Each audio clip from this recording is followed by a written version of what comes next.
Commander format is officially being taken over by Wizards of the Coast, and yesterday's weekly MTG stream gave us a bigger insight as to the designers and some of the heads at Wizards in terms of what they're thinking about moving forward with the format. I'm surprised that many of you did not know that before this, there was a separate rules committee that worked on the ban list and the curation around the ideologies of the format. The original curators and their kind of followed after shepherds really designed the format to be community centric, kind of self-regulating and self-solving. If you had a problematic card in the format, they promoted open communication and resolution within the group so that they didn't have to work towards an active ban list. But now, with direct management by Wizards of the Coast and what we know from our experience in constructed formats, there's a lot of curation and lack of attention in many ways. We've seen formats like Modern and Pioneer go months without any changes to them in an objectively bad format. We've had that with Grief, we had that in Inverter, and then we still in many ways have that with Combo and Pioneer as well.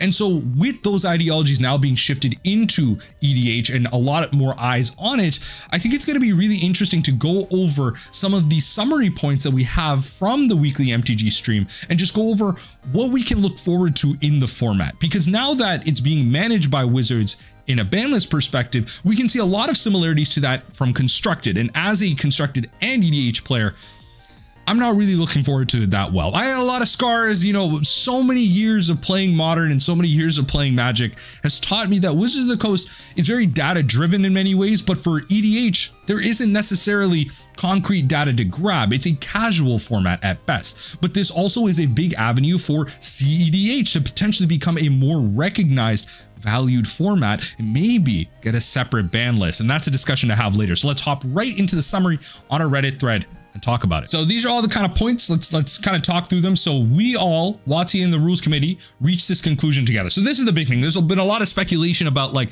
you know, there's two individuals that left the CAG and, you know, whether or not there's some conspiracies around, you know, Wizards of the Coast kind of knowing in advance. This has been planned for a while, like whatever. Largely speaking, this has been done because the rules committee felt that for their own personal safety and lack of ability to manage the overwhelming outpouring and outcry of changes to the format, especially with how it's grown over the past couple of years, they're just unable to manage it as 5 individuals. And honestly, for all of you that have been complaining and sending death threats to people, I again, just repeating that you should be ashamed of yourselves. I had some comments in my posts and YouTube videos talking about how, oh, you know, the internet is full of terrible people, just block and move on, which I think is genuinely, like, it's disingenuous, because I don't think we should be allowing crappy behavior to be okay. It can't just be that's how people are on the internet. You shouldn't be like that on the internet and in person. You don't just get to hide behind your persona. If you were like that in real life, you would have consequences. People would get upset at you. They might get physical. They might not. They might report you to someone. I don't know whether it's in a work context or not. Like, there are real consequences. But when you do this stuff online, in many cases, there aren't any consequences, especially, I mean, heck, even in real life, considering what's happening with Diddy and everything, doesn't seem to be a whole lot of consequences doing a whole lot of crappy behavior anyway. So, oh well. They're taking precautions to ensure the safety of the RC members, which is great. They still want to keep a community-driven format. Now, this is like kind of the hard part here, right? Because later, one of the points that we're going to talk about is kind of a more active ban schedule. Now, it's obviously not going to be following any like RC seasons because there aren't like competitive circuits related to this. But I don't know, keeping it community driven, like where does the source of the community come from? Because the community is so ambiguous, right? At the end of the day, when we talk about constructed formats, it's very data driven. MTGO, tournaments, the NRG series, SCG, all that stuff. Like I'm talking about US led ones. We have like card market ones on the other side of the world as well. Again, like there's so many places that you can scrape data from. Don't really have that in Commander. So it's hard to make these judgments, especially when the community isn't necessarily as vocal. It's the vocal minority on Twitter and everything, and maybe on some forums. But if you're posting on forums and on Twitter, you're probably more enfranchised. You want to be more involved. The vast majority of EDH players are casuals, they're kitchen table. They don't follow like deck guides and everything. So it's a big step. So that's going to be interesting. Gavin plans to establish a committee similar to the Pauper format panel. RC and CAG members are likely members.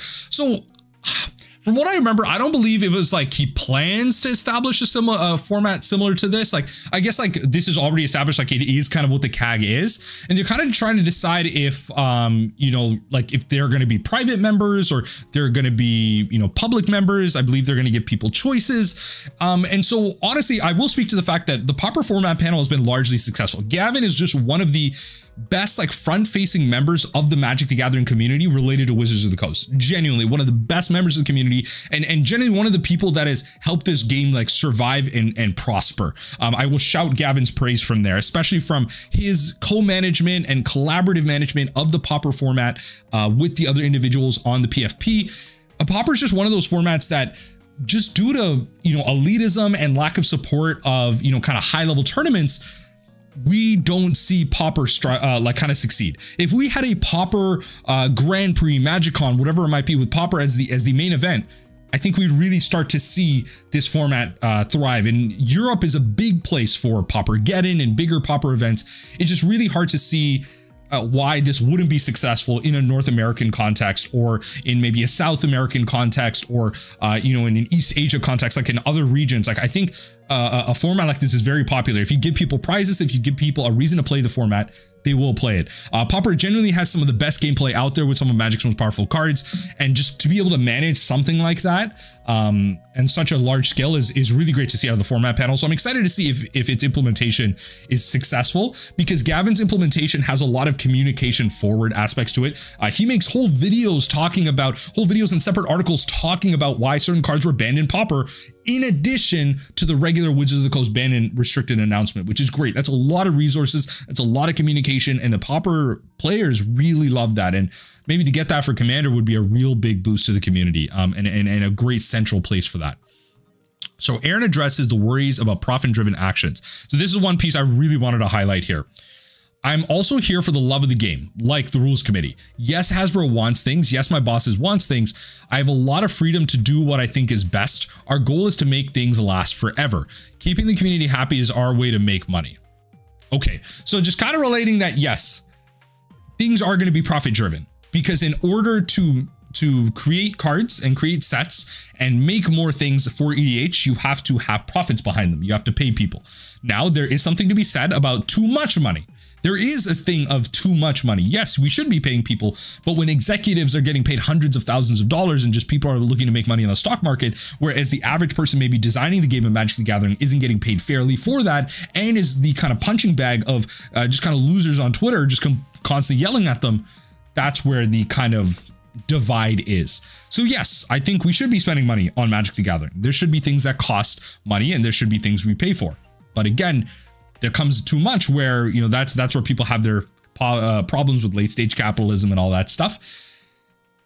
It's going to exist. We ultimately have to take the format in a way that's going to be driven towards profits, and something like that is going to coincide with ban and restricted announcements. A big discussion people are having right now, or are they going to unban cards? And we're going to go into that in kind of later discussions. Are they potentially going to unban cards to increase profits? Are we going to see cards taken off the ban list, and a lot of speckers are actually buying cards up to address something like this, because they are going to relook at the ban list, maybe take some of the more ridiculous things on there off of it and keep some things on there, maybe add some things.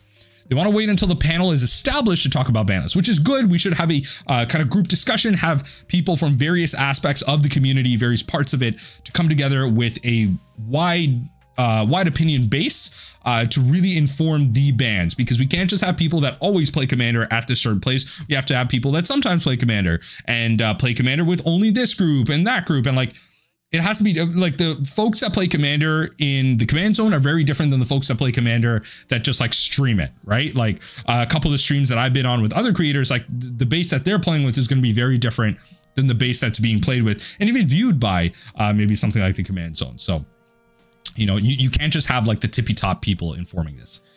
Beyond the initial ban list changes, they don't want to make changes too often. Okay, they don't want to, but it can happen.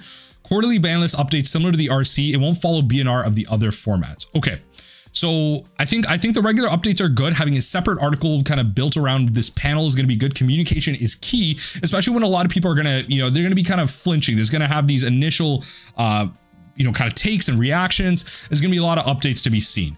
power brackets. That's a big conversation right now. So this is kind of a, in my opinion, a dumbed down version of the rule 10 system, the power level 10 system, where, oh, my deck's a 7, my deck's a 10, my deck's a 2, it's a precon, whatever.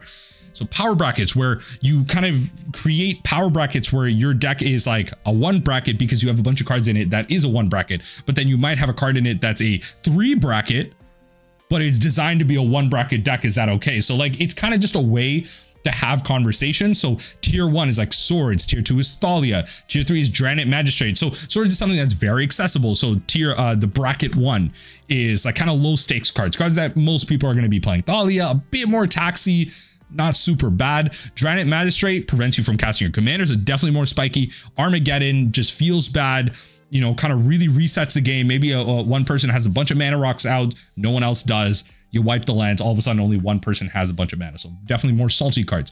Aaron Forsyth used to play Armageddon. Shock face. Whatever. I played Armageddon in the deck. Come on, get over it, folks. If you just be upfront about it. Just be upfront. Tell people you're playing Armageddon.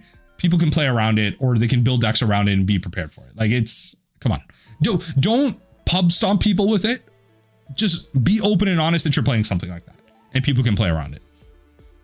They aren't trying to replace Rule 0. They're trying to make it easier. And I think that's fair too. I just don't know if this is actually like really possible. And I'm like really appreciative of the fact that Wizards of the Coast is trying to facilitate this discussion, because I've been talking about open communication in EDH for a while on this channel, right? And I think many creators have as well, because developing these type of communication skills and creating these mediums for other people to be able to join in on this conversation is important. It's very important to establish a ground rule, a baseline for people to be able to enjoy EDH. A lot of people have negative experiences, but I think a vast majority of people do have good experiences with EDH. But it's that whole idea of like, you tend to write reviews if they're negative. We tend to remember and experience or relate to or see more of the negative aspects of something. We see this in the algorithm all the time. I abuse it every so often, where if you kind of tilt a title or a thumbnail to be negative, it will just get more views. And people who complain about that, sucks to be you. I don't care. I'm not changing the way I do my videos sometimes, because at the end of the day,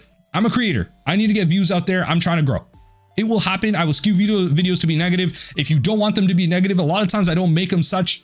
Watch the whole video. Watch them. Go to my channel and watch them. You're probably not getting recommended them, because if they're not negative, they're not appearing on the feed. That's just what it is. You can't stay true to who you are if you're going on YouTube or any platform. Just unless you're in some type of niche. At least one person from the CEDH community will be a part of the panel. WOTC will still focus on casual commander.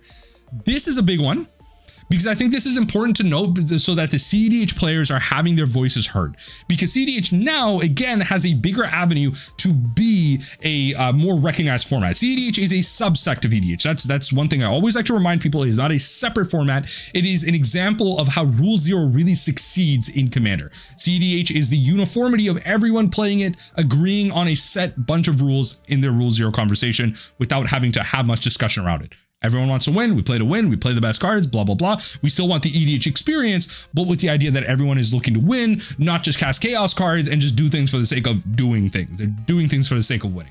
And so that's what's really important. So I'm happy to see that the CEDH community is getting somewhat involved. I'd like to see maybe this expanded more. I think there's been a lot of controversy and discussion around CEDH recently, with kind of the failure of this implementation of like a CEDH panel, and like a lot of conversations around a separate ban list.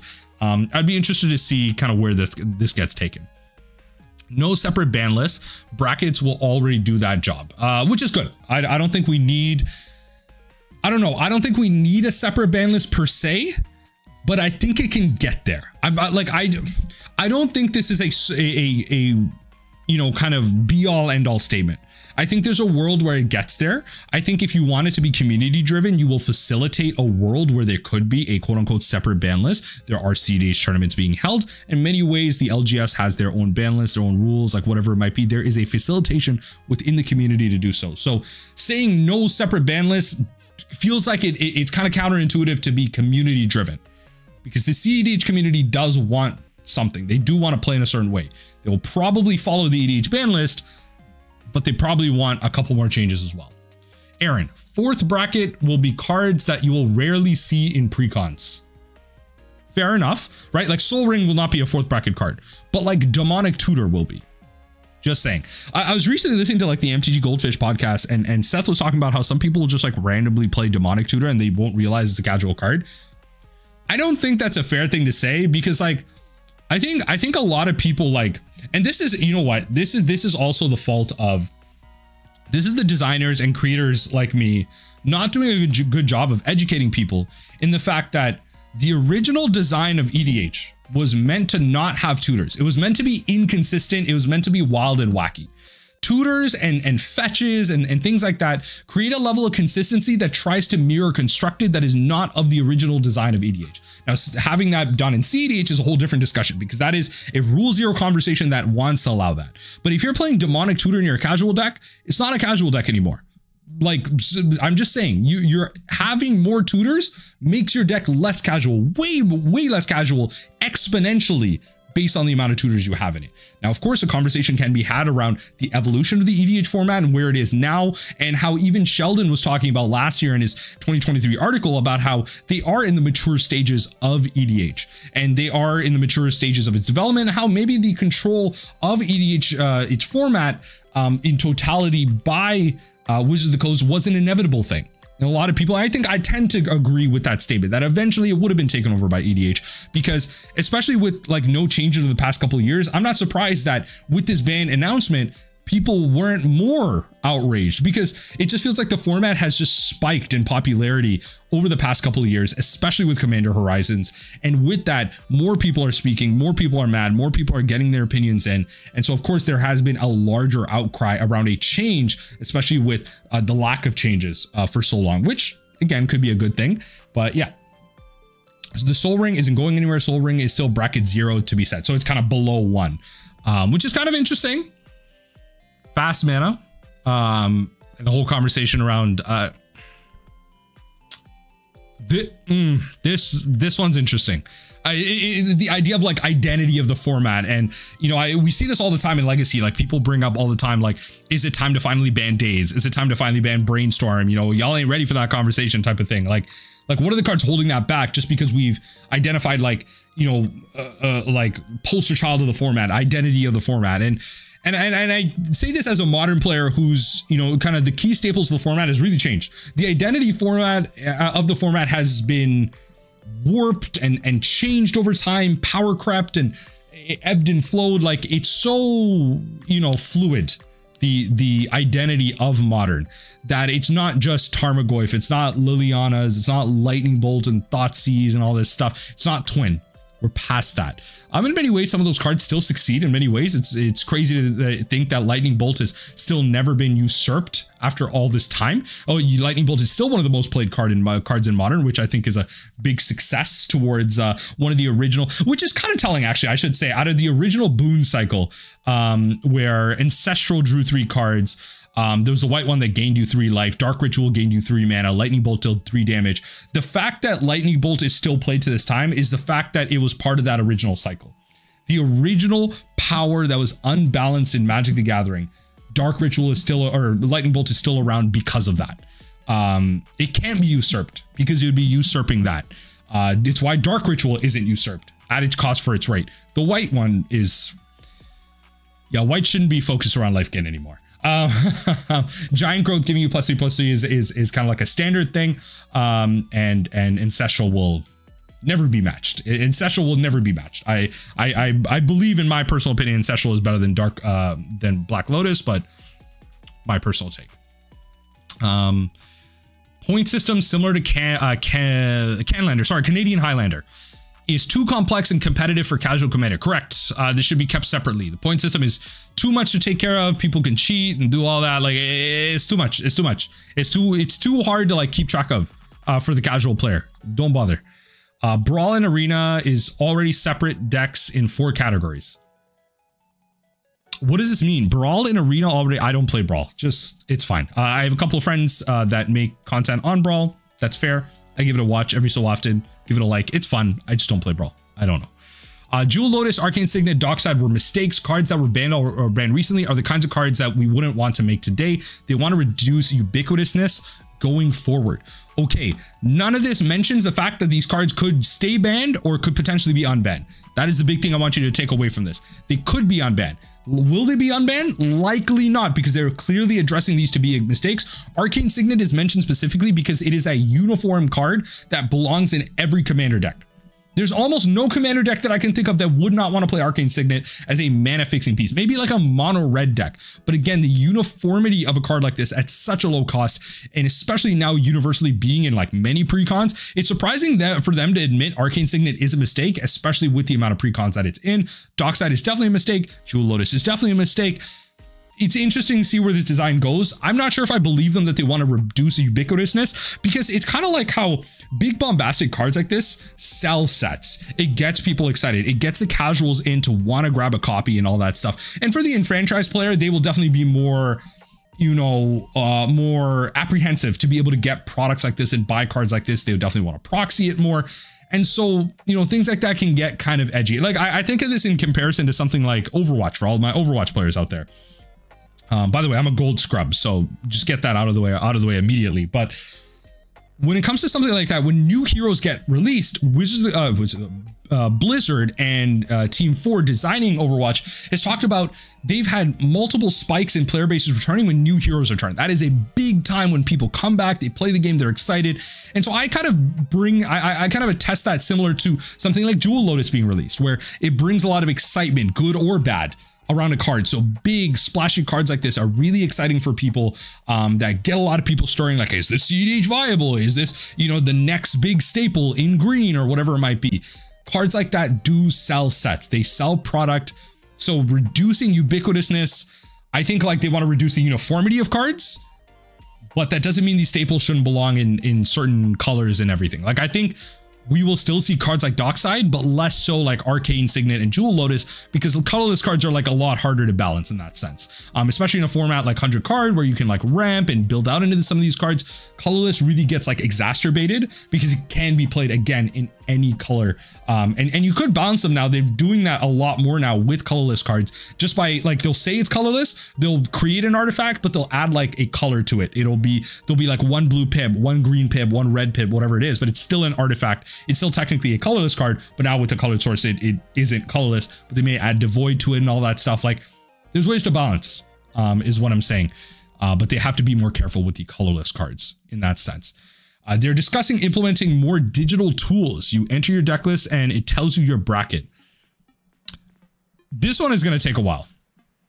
I don't know about this one. This is because the bracket system is so ambiguous. I have so much. Look, you know what? I'm not going to go too far into it. The bracket system is in beta test right now. That's what they said in the article. It's in beta. There's going to be a lot of conversations around it. They still have to get the panel going, kind of talk about where cards fall in the brackets. They're even going to talk about like combos and where they fall in the bracket. But it needs a lot of work. They want to release the first bracket article before MagicCon Las Vegas. That's very soon. That's very soon. Right, we're gonna, that's very soon. So look out for that. Look out for that. Committee will be in range of 10 to 20 people. That's huge, by the way. The CAG was much lower than that. I believe it was like 5 to 7 people, and the RC was like 5 people. 10 to 20 people is huge. There will also be 10 commander designers working in Wizards of the Coast. There are also 10 commander designers. Okay, so there currently are 10 commander designers. 10 to 20 people is huge. That is a wide range of opinions. I hope that, you know, I was talking about like it's good to have variety, but even as like a project manager in kind of for work and vocation, it's really hard to get like a large team to collaborate, especially with a lot of conflicting ideas. So I hope that they can find good ways and processes to get people to come to some type of agreement, and collaborate efficiently. Efficiency is going to be key in a format like this, especially with so many people having different experiences. They're not tied to number 4. They can make a 5th bracket for CDH. Ooh. Now that. Okay. It is undecided whether the community will be anonymous. At least some names will be known. So that's kind of what I was talking about earlier. They want to divide combos into different brackets. Like Thorkel combos are like bracket 4. So like if it's like Demonic Consultation, Thassa's Oracle, it's 3 mana, 2 card, very simple. There are a lot of ways to interact with it, but it's very fast. Like they want to put that in bracket 4. But Sanguine Bond combos are like maybe a little bit lower. I'd argue maybe they're like bracket 2 because they require a lot more mana. They're in like 1 color. Like these two are both black cards, I believe. So again, Thoracle, you have to be in blue, but it is a very ubiquitous kind of win condition in all of CDH. It is just, you know, you have a lot of advantages having blue. You have access to Thassa's Oracle immediately. So it's just kind of one of those things. Gavin gives Reddit. So Gavin reads a lot of content. So a lot of Twitter, a lot of personal messages, a lot of Reddit. He's kind of admitted that kind of towards the latter half of the VOD here. It's great. They have the VOD kind of linked down below, so I'll include that. And it's great to see. Maybe Gavin's watching this video. If so, hello, Gavin. I hope maybe you'll write a message down below. But I think there's a lot of good things coming out of this. I have a lot of concerns, but those concerns still have time to be addressed because we still have to make the panel. We still have to go over the bracket system. I really hope that like the bracket system and the variety and the mix in the people that you choose for this committee is focused on, because it's not okay, the whole woke crowd is going to come out and people will be like, oh, too many girls, too many people of color. Get a life. Get a life. Okay, people have different experiences. It just doesn't need to be a bunch of like straight cis male white dudes. Okay, people have more lived experiences than that. I'm sorry, it's just the truth. It's not about DEI and being woke. Okay, people have different experiences. You need people of color. You need women on there. People that don't identify like with either, whatever it might be. You need that because those are the people that are playing your game. It's just subject. Look at EDH content. You just see straight cis white males. All right, woke crowd, like relax. Okay. Anyway, I hope the variety is seen in terms of pedigree. It's important to get a lot of creators on there that have a lot of experience, work with a lot of people in the community, play a lot of games. It's important to get these people out there as well. So I hope that's going to be a big focus, and I hope efficiency and communication is going to be also kind of pillars of this as well, because it's going to be very important to get this information and these conversations out effectively, have people monitoring the discussions, but also make sure that decisions can be reached in a timely manner if you're going to provide quarterly updates. So with all that in mind, with all these announcements and all this stream stuff being kind of addressed here, people are already specking on cards. MTG stocks. Oh, one of my favorite websites to visit recently. Cards that move more than 3% in 3% in the last 15 minutes of what? On Monday? Given the big announcement regarding the RC, this is before the weekly MTG stream. In the last 15 minutes, people, you know, look at all this movement on Rafellos. You think Rafellos is gonna? Okay, for those of you, okay. Okay, this is not being unbanned. You're cooked if you think this is gonna get unbanned. Add 1 mana in your mana pool for each forest you control. No. This is not gonna get unbanned. You're cooked. Fast mana. This is not getting unbanned. You're cooked. You're cooked. People specking on this. You're wild. Sell your Rafellos now. Not actual financial advice, by the way, but you're cooked. I'm gonna leave the Scryfall thing open here. Tolarian Academy is also insane. Jewel Lotus, this one. So here's the bit. I think a lot of creators have expressed this as well. I don't want Jewel Lotus, Dockside Extortionist, Nadu Winged Wisdom, and Mana Crypt unbanned, because all it does, and I think like this is a very nuanced conversation for all you parents out there, because it's about rewarding negative behavior. All it would show is that people can scream and yell enough and they can get their way. And in the sense that there is a difference. There is a difference here before people kind of compare like, oh my lord, I'm forgetting the word for it, but when you go out on picket fences and with picket signs and you protest and stuff, activism, stuff like that, like when you push your idea and you want to protect your rights and all that stuff, this is different, because peaceful protest is important, right? It's all about kind of coming together as a group, but threatening people, threatening their lives over something like this is not what we want to do. The fact that we can then tell people that threatening people and them having get their way and then they can get their cards unbanned and have their money back? No. I don't want that. And the reason I bring up the parents is a lot of times this happens with kids because they're obviously young. They don't have these kind of learned experiences with them. A lot of times they'll throw tantrums to be able to get their way. And so it's a nuanced thing to be able to kind of manage that with your child. And it's very situation to situation. It's not cut and dry. I think a situation like this is cut and dry. We should not unban these cards. Screw these people. Forget your money. You're not getting it back. For those of you speccing on Magic cards to get money, forget that. I get it. Cards have lost value. I get it. I understand. But you're not getting your cards back because you yelled and screamed at people. Okay? Manage yourself in a more according way. And yeah, so Primetime as well also mentioned here, driving people to buy Coalition Victory. Coalition Victory is a card. This is a ridiculous card on the ban list. Why is this banned? Why, honestly, why is Coalition Victory banned? This is dumb. This is a dumb Magic card that doesn't do anything cool. This should be unbanned. Primetime probably should stay there. Golos 100% should stay there. Gristlebrand, I feel like there's more busted things to be doing in black, but I get it. Raphaelos will never be unbanned. Don't do that. Golgari guy was also talking about kind of more recently here. Just actually, yeah, earlier this morning, this tweet came across. Look at this. Speculators are buying banned cards. Armageddon increased by 182%. Primetime. Yo, for all my modern Primeval Titan players, y'all must be mad at this one. Noxious Revival, Armageddon, Hull Breacher. We didn't bring back Hull Breacher. No. We didn't bring back Hull Breacher.